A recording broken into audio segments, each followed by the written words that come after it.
So, welcome to BlendedTV, guys. The core of every great business is equally great employees. And one of the keys to ensure that you have great employees is to keep them healthy. So tonight on BlendedTV, we've got Pat Horsman joining us. And to give you a little intro, I actually went over, Pat's the owner of CrossFit Ironstone. He also is finishing his PhD in industrial organizational psychology. And before we jump into what that is, I did go over to Ironstone earlier this week and got in a little workout. So check out the clip that I took. Hey guys, here at 2631 King Street, and just about to head into CrossFit Ironstone for a little workout with Pat Horsman, who is our guest this week on BlendedTV. I'll check in with you guys in a little bit. We're here, CrossFit Ironstone, and if you've not been in here, this place is awesome. Super nice gym in the downtown Halifax, and some great people. Hey guys, what's going on? I don't have to respond to your video, I mean. You're on BlendedTV. I'm uncomfortable. Brandon, Hey, Pat. That's your steady state. What's That's happening? how you operate. You get your own. This is their home, downtown Halifax.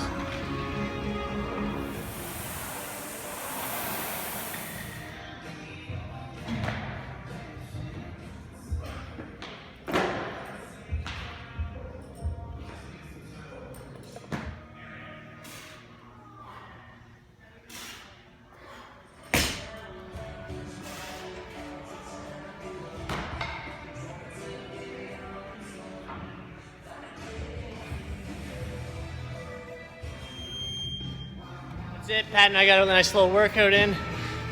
God, I'm looking forward to having you on BlendedTV tomorrow night. Good, We're going to be great. talking about corporate health. So if you're really curious to know who won that workout, I will never tell you. Pat, thanks for joining us on BlendedTV. And thanks for coming over to Dartmouth. Of course. It's actually your home. Yeah, live on Your this home side. turf. Yeah. So before we even get into this, you got to tell me, what is this PhD that you're finishing up? What does it mean? And why are you so, why do you find employee health so important? So industrial organizational psychology is just really a fancy way of saying workplace psychology or psychology of the workplace. It's the study of human behavior in the workplace and how to maximize employee performance and in many aspects health.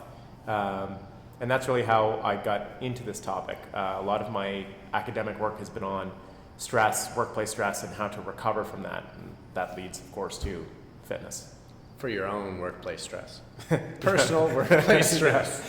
Yeah. I actually really want to know how you find the time to do a PhD while you run CrossFit Ironstone. Well, the short answer is I haven't. Most of the work that I've been working I on this did, for years. yeah, most of the work I did on this was leading up to the opening of Ironstone, and that, along with the birth of our daughter, kind of has derailed me a little bit. But I'm back on track now. If anyone in my academic circle is out there watching, yeah. If any prof is watching this after this show, he's going home to work on this.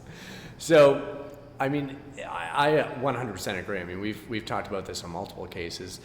Just a couple of weeks ago, we drove to Moncton together, which was great. We got to kind of talk shop, and I mean, it's certainly one of the things that I notice when speaking with you is that you have a lot of concern with regards to your staff and making sure that they're healthy, happy, and productive as they're working. Because I mean, ultimately, one of the cool things about our line of work and owning a gym or working in a gym is that we ultimately get to change the lives of a lot of people. I mean, you and I both, we get to see people transform their lives and completely change it.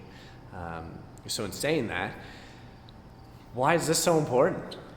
I mean, if we look at it kind of objectively, people spend most of their time in really going to be three places, right? It's going to be home, it's going to be at work, and then everyone usually has a third place, a magic third place that they spend a lot of their time. In our cases, Bar. What was the TV show?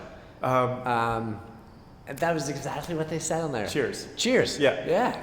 But the idea is that in our case, we see people in that third place. In our CrossFit gyms, that becomes a big social circle. That's their third place. But the majority of the time is going to be that work environment. That's where we do a lot of the damage that we're trying to undo in the gym. Yeah, we spend the biggest percentage of our time at work. Yeah. So when Mo spends 5 hours a day training here, this is his third place. Yeah. And his second place. Yes, absolutely. And this is his workplace too. Yeah.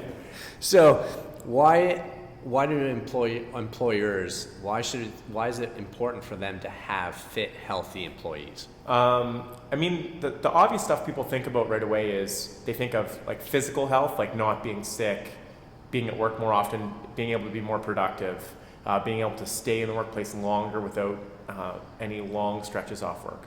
But that's the obvious stuff isn't necessarily where you're getting the most bang for your buck with employee fitness. It really has to do with how your employees can behave while they're at work. So the cognitive, the psychological benefits that come from being more physically fit and engaging in that kind of activity. So that would explain why you're able to spend 18 hours a day working, because you're that's part of it. But if we were to like run down a list of things that fitness could contribute to, just off the top of my head, before I came, I jotted a few things down. We think about like energy and stamina, how long you can work without having to take a break. Cognitive function, so how fast your mind is able to work on the job. Your mood, so mood's a huge thing people don't think about, but if you have a poor negative mood at work, not only do you not perform at as high of a level, but you also tend to get more conflicts with your coworkers, which leads to a negative work environment because you can't control your interactions, you're exhausted mentally. Decreased stress from fitness helps a lot, deal with that work stress. Increased self-confidence, so people don't really think about it right away, but the more confidence you have at work, the more you're going to take control of projects and think you can see things through without having to engage other people. Being more goal-focused, but also process-oriented. So when people spend a lot of time engaging in physical fitness, they start to embrace the process of change, not so much always trying to be finished everything right away. And that can lead to much better outcomes in the workplace for a lot of employers. What about for yourself? How important has fitness been in order, especially with a newborn, everything, all the different roles that you take on in the course of a day? How important is it for you, for your mental health, to stay physically fit? I don't even know if I could quantify it. Some of when I felt the most down and the most run down following that kind of big collision of everything with the gym, with our daughter being born, with being back at work full time, was during periods when I was finding I had no time to work out. And that kind of creates this negative loop where you're tired all the time and you don't want to work out, and then you eat worse than you normally would, and it kind of affects everything that's going on. It helps kind of recharge and unload and get me ready back to focus on something. Yeah.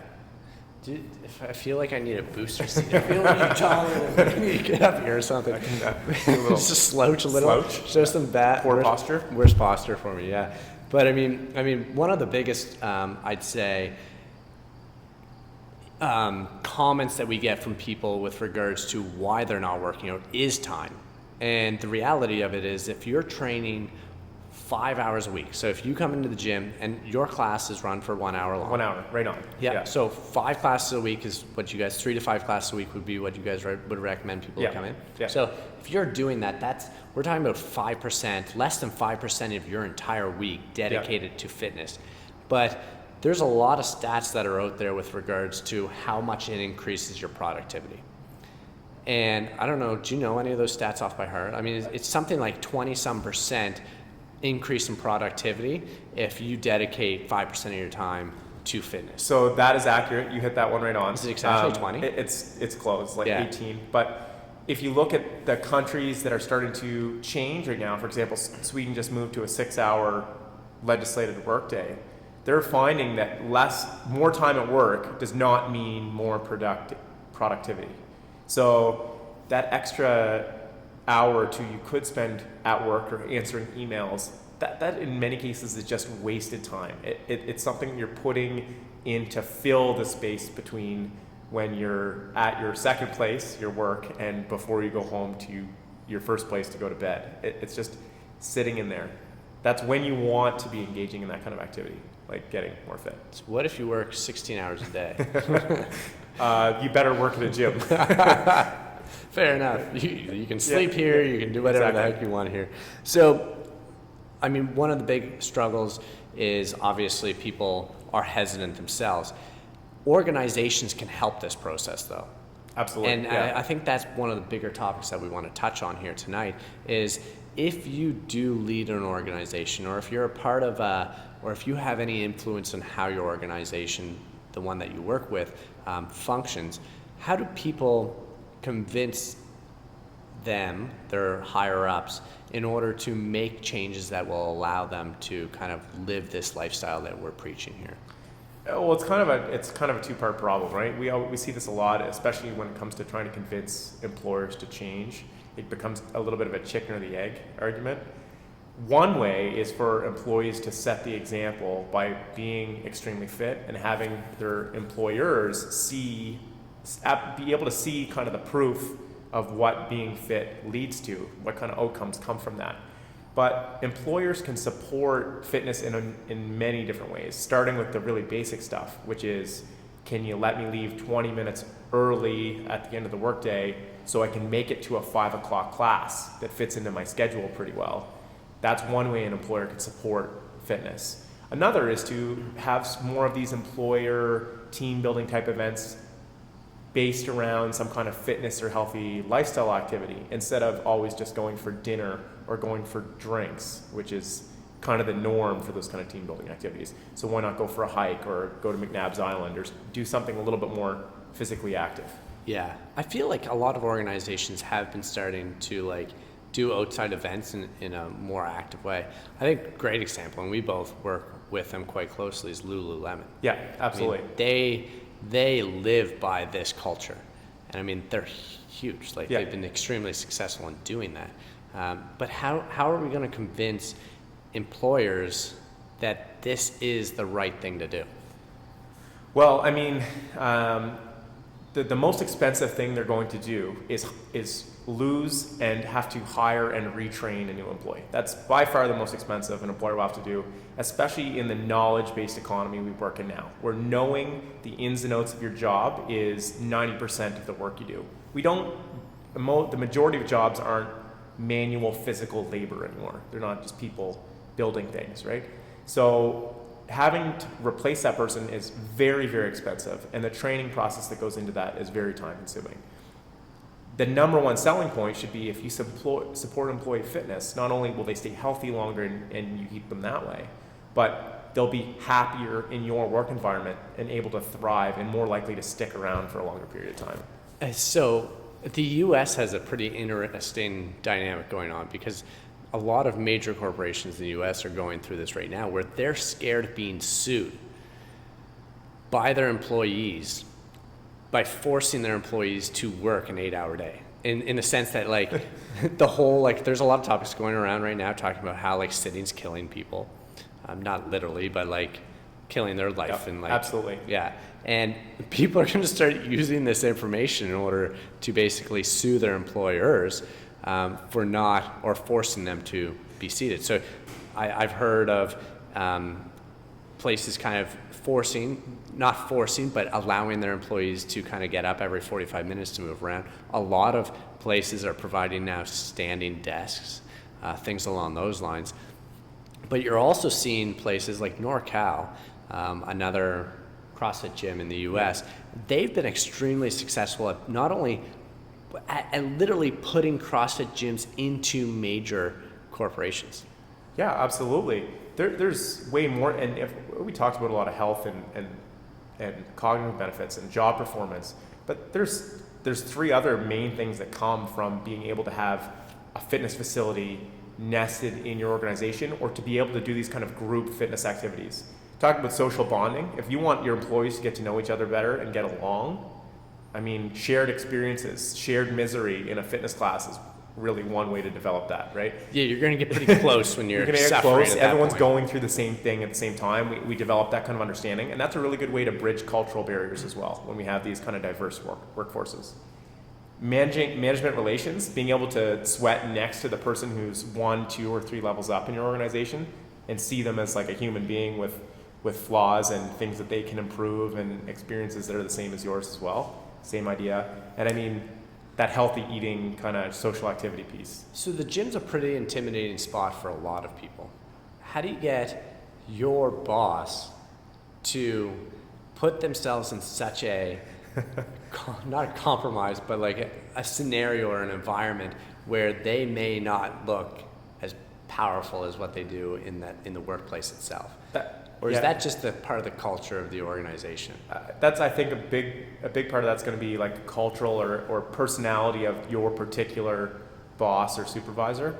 But in many ways, I think up until this point, it's usually been kind of flipped, right? Like the supervisor is the one who kind of starts to convince their employees to get more active and fit because they're really into that themselves, maybe. I think it's a little more rare that the employees kind of drag the supervisor out.